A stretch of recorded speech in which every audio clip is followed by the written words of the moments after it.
2년 1개월 동안 시행돼 온 사회적 거리 두기가 다음 주부터 전면 해제됩니다. 코로나19 감염병 등급은 1급에서 2급으로 하향 조정되고 다음 달 하순부터는 자가격리 조치도 없어지지만 마스크 착용은 계속됩니다. 저 소식 이재상 기자입니다. 다음 주부터 사적 모임 인원과 영업시간에 대한 제한이 전면 해제됩니다. 299명까지 허용되던 행사와 집회, 수용 가능 인원의 70%까지만 허용되던 종교시설 인원 제한도 동시에 없어집니다. 오는 25일부터는 영화관과 종교시설 등에서 음식물 섭취도 허용됩니다. 다만 마스크 착용은 현행대로 유지하고 실외 마스크의 경우 2주 후 방역 상황을 검토해 착용 여부를 결정하기로 했습니다. 다만 마스크는 여전히 감염으로부터 자신을 지키는 매우 중요한 수단입니다. 실내 마스크 착용은 상당 기간 유지가 불가피합니다.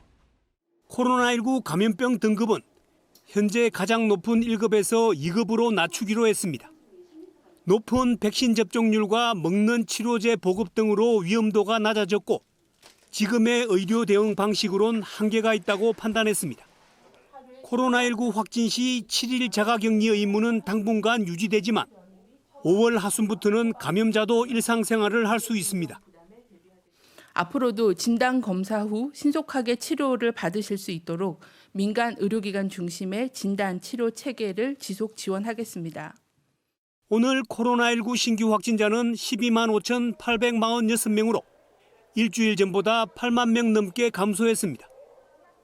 사망자는 하루 새 264명이 늘었고 위중증 환자도 37명이 증가해 999명을 기록했지만 증가세는 주춤한 상황입니다. 전국의 중환자 병상 가동률은 49.9%로 전날보다 2.2%포인트 떨어졌습니다. OBS 뉴스 이재상입니다.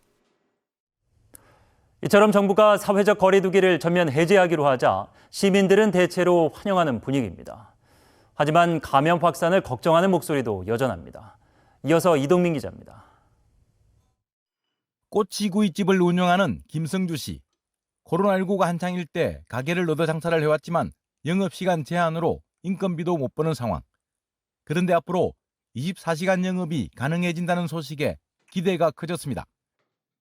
정말 힘들어서 가게를 접으려고도 했었는데 이제 시간 제한이 풀린다는 소식 듣고 정말 다행이라고 생각을 했고. 식당의 칸막이나 뛰어앉기도 완화돼 많은 손님을 한꺼번에 받을 수 있게 된 것도 다행입니다. 아직 마스크를 벗을 수는 없지만 야외 활동의 제약도 풀려 마음이 한결 가볍습니다. 가족 단위 나들이객들의 야외 활동도 더욱 활발해질 것으로 보입니다. 날씨도 많이 풀리고 거리두기까지 해제되면서 캠핑용품을 찾는 분들이 많아질 것 같아서 기대가 아주 큽니다. 이처럼 시민들 대체로 거리두기 해제를 환영하는 분위기입니다. 친구들이나 모임 같은 경우에도 이제 미뤄왔던 약속들 다시 만날 수 있어서 되게 좋을 것 같습니다. 하지만 감염 확산 우려도 여전합니다. 아직 확진자가 10만 명 넘게 나오는 상황에서 전면 해제는 시기상조라는 겁니다. 일상으로 돌아가는 건 너무 반가운 일이지만 아직까지는 좀 확진자가 많이 나오는 상황이어서 조금 긴장감이 풀릴까 좀 우려되는 부분이 좀 있습니다. 거리두기가 전면 해제되면서 기대와 우려 속에 시민들은 일상 복귀를 서두르고 있습니다. OBS 뉴스 이동민입니다.